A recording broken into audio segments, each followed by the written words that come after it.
Então vamos lá. A ideia aqui da aula de hoje, a gente se aprofundar um pouquinho mais aqui na questão do Elasticsearch. Aí eu vou passar alguns conceitos aqui básicos do Elasticsearch e depois a gente faz aquele hands-on lá com Redis. Bom, aqui eu não vou passar muito, porque já viu na última aula o que é o Elasticsearch, que ele é basicamente a parte central do Elastic Stack, né?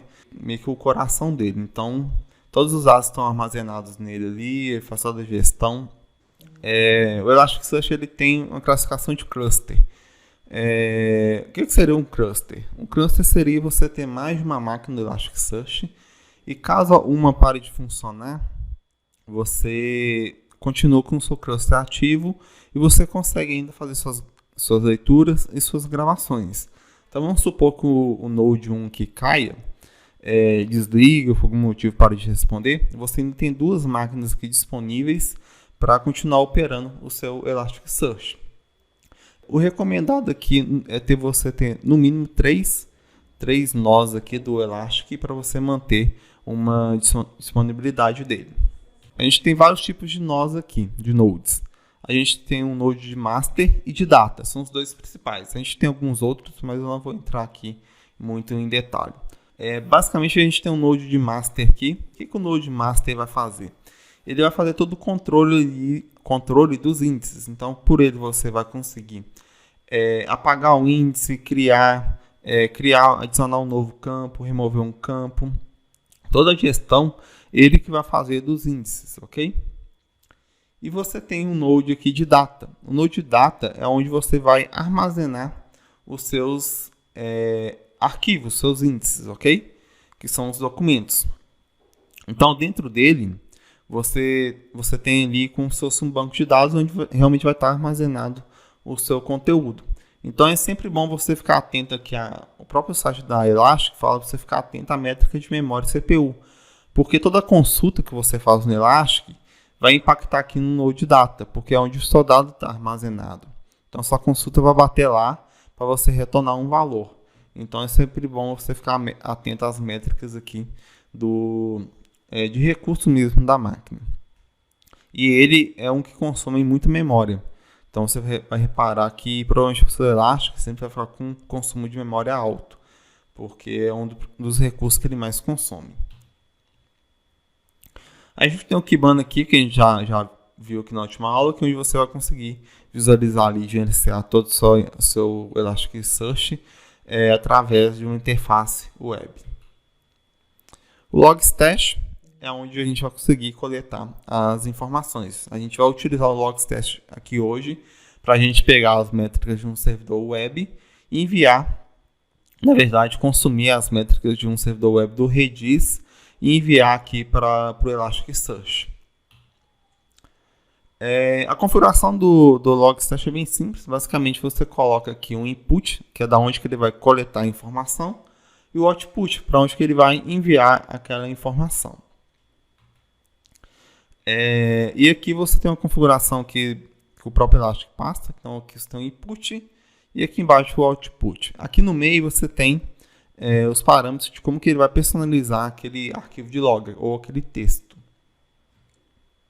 Isso aqui vai ficar um pouco mais claro na hora que a gente conseguir fazer o hands-on aqui. E você tem os bits, né, que são os agentes ali que vão coletar as informações. Então para cada tipo de log eu tenho um bit aqui. Tem o FileBit, que é para log, Metric Bit para métricas. Tem o Packet Bit aqui, que é para rede. O Inlog Bit para Windows. Audit Bit para auditoria. E eu tenho esse daqui, Function Bit aqui, que ele é para coletar informações sem ter um agente no servidor. Onde que eu vou utilizar isso?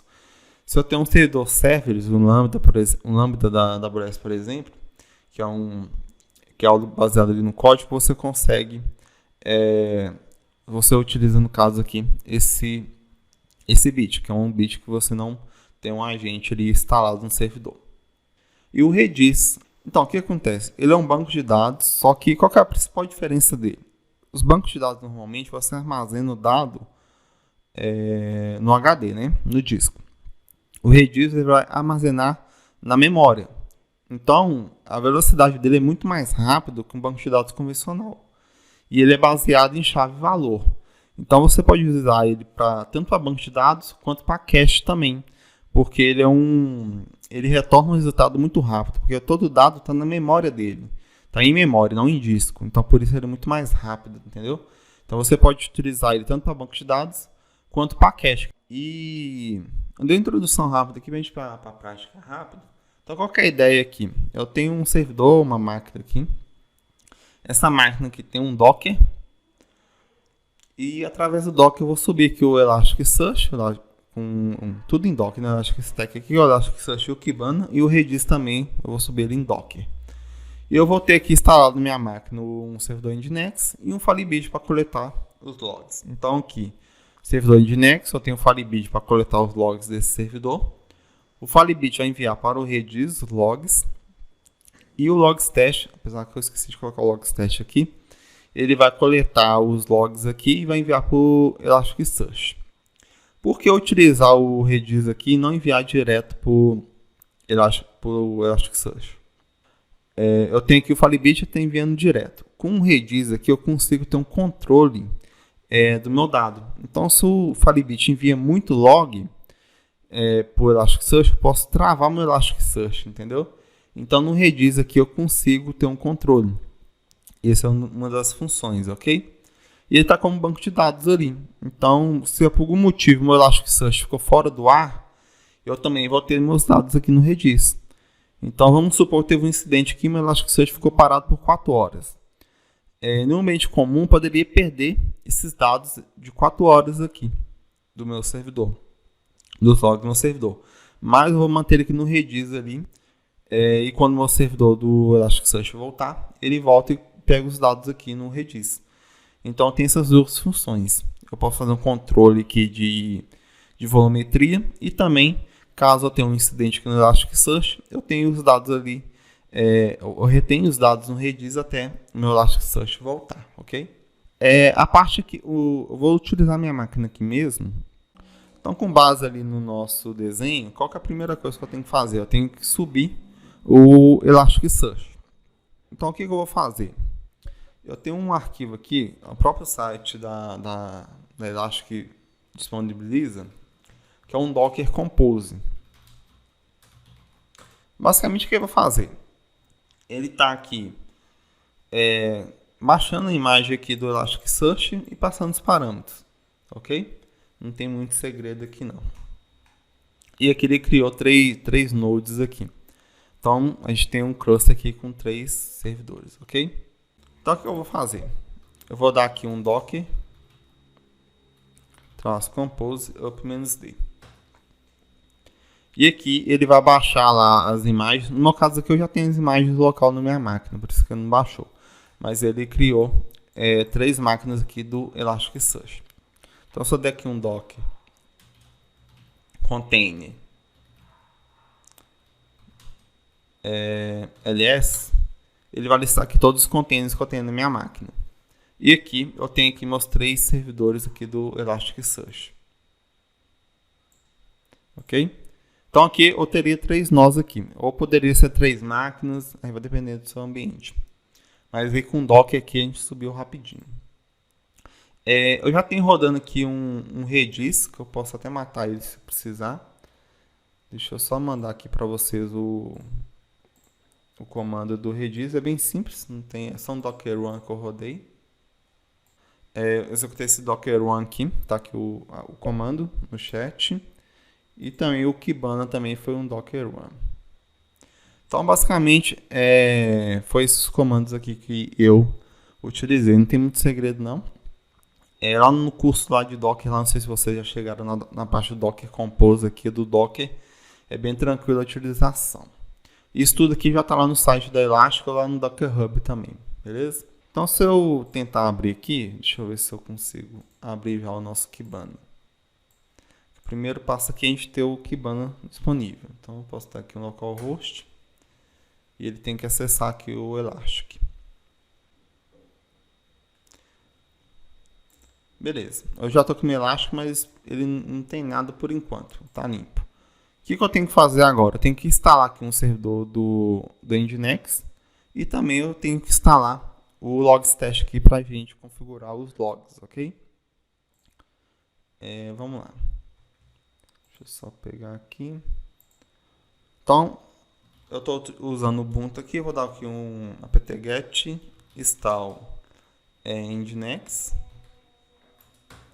No meu caso aqui, ele já vai falar que está instalado já. Então, ele não vai instalar.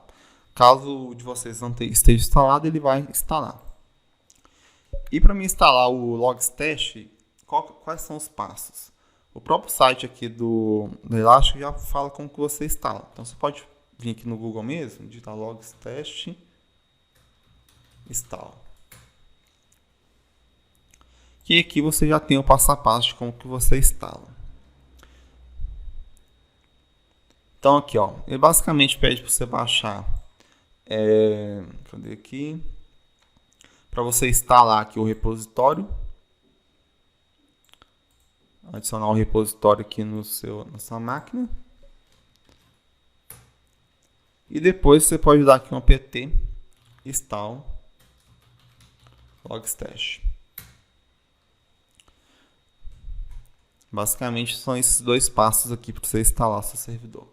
No meu caso aqui ele já reconheceu que está instalado, porque eu já tinha feito alguns testes antes e ele já instalou, eu já tinha instalado ele. Mas esses são os dois passos aqui que você precisa para você instalar o servidor do Logstash. Tá aqui o comando, beleza? O próximo passo aqui agora, que talvez gere um pouquinho de dúvida, é a parte de configuração do Logstash, ok? Então, como que funciona o Logstash? Só limpar aqui a tela. Eu tenho uma pasta aqui de configuração dele. Então, então a parte de configuração dele fica aqui no etc logstash, ok? Se eu dar um ls aqui, deixa eu só aumentar o tamanho da letra. Eu tenho aqui alguns arquivos de configuração. Então, eu tenho aqui um logstash.yaml, que é a configuração em si do serviço do Logstash. Eu tenho aqui as pipelines.yaml, que aqui eu estou indicando, posso ter vários serviços, posso ter um servidor Nginx, posso ter um servidor de banco de dados, posso ter alguns APIs. E aqui nas pipelines é onde eu vou configurar qual o serviço que eu quero coletar o log. Então, por exemplo, aqui eu estou passando tudo que está dentro dessa pasta aqui, eu quero coletar o log. Tem aqui asterisco.conf. Então, lá dentro vai ter a configuração de como que eu coleto o log de um servidor Nginx, como que eu coleto o log de um Apache, como que eu coleto o log de um servidor MySQL. E aqui eu estou pegando tudo. Eu poderia alterar isso daqui e passar somente um arquivo de configuração. Então, ao invés de ter, eu tenho 10 arquivos de configuração, eu poderia configurar somente um para mim estar ativo nesse Logstash, ok? Então, se eu der aqui um ls nessa pasta aqui, que é o confd, eu tenho aqui um falibit.conf, por exemplo, entendeu? E aqui todo arquivo que eu quero aqui eu posso ir colocando. Então, eu poderia criar aqui um touch confd nginx, que a gente vai configurar agora, né? Nginx underline falibit.conf. Poderia criar um outro aqui, nginx metric bit.conf.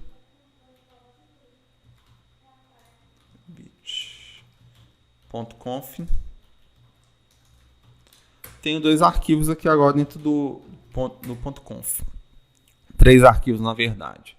E meu arquivo de pipeline aqui, eu tenho essa configuração que foi para pegar tudo. O que eu poderia fazer? Poderia dar aqui um vim pipelines.yaml. Em vez de estar aqui um asterisco, eu vou especificar aqui o meu arquivo. Aqui, e coloco nginx underline falibit. Dessa forma, estou especificando que eu quero utilizar somente esse arquivo aqui do Falibit, ok?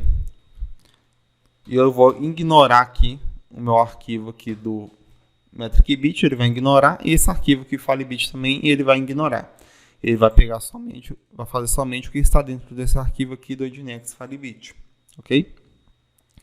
E dentro desse arquivo aqui do Nginx Falibit, o que eu vou fazer? Eu vou passar minha configuração do Logstash. Então, vim confd nginx falibit, ok? E aqui eu vou passar a configuração que eu quero fazer. Eu passo meu input, meu filtro e meu output.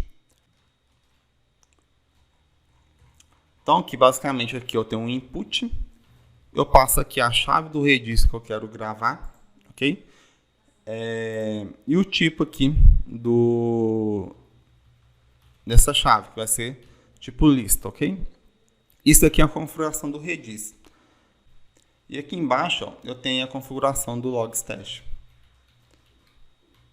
Do Elasticsearch, na verdade, né? E aqui, ó, o que eu queria mostrar para vocês é isso daqui, ó.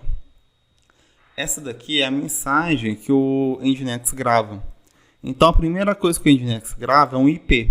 Depois aqui ele grava... Eu vou pegar o log do Nginx aqui.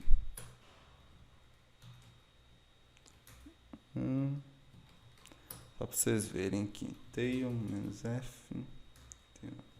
cat, /var, log, Nginx, access. Tá vendo que o log do Nginx tem um padrão? Ele vai analisar esse padrão aqui e vai classificar os campos. Então aqui eu tenho uma data, ele vai colocar um campo data. Eu tenho aqui o perf, vai indexar lá, vai colocar um campo perf. Então isso tudo aqui ele consegue identificar. Da onde está o tipo de navegador, ok? Então ele vai ler esse log aqui do Nginx, beleza? Então basicamente é essa configuração. Feito isso, eu tenho que dar aqui um service, logstash, restart. Vamos ver se vai gravar. Vai funcionar aqui. Vamos ver aqui na parte aqui do Elasticsearch, Index Manage. E aqui ele criou o nosso índice já, o nosso log.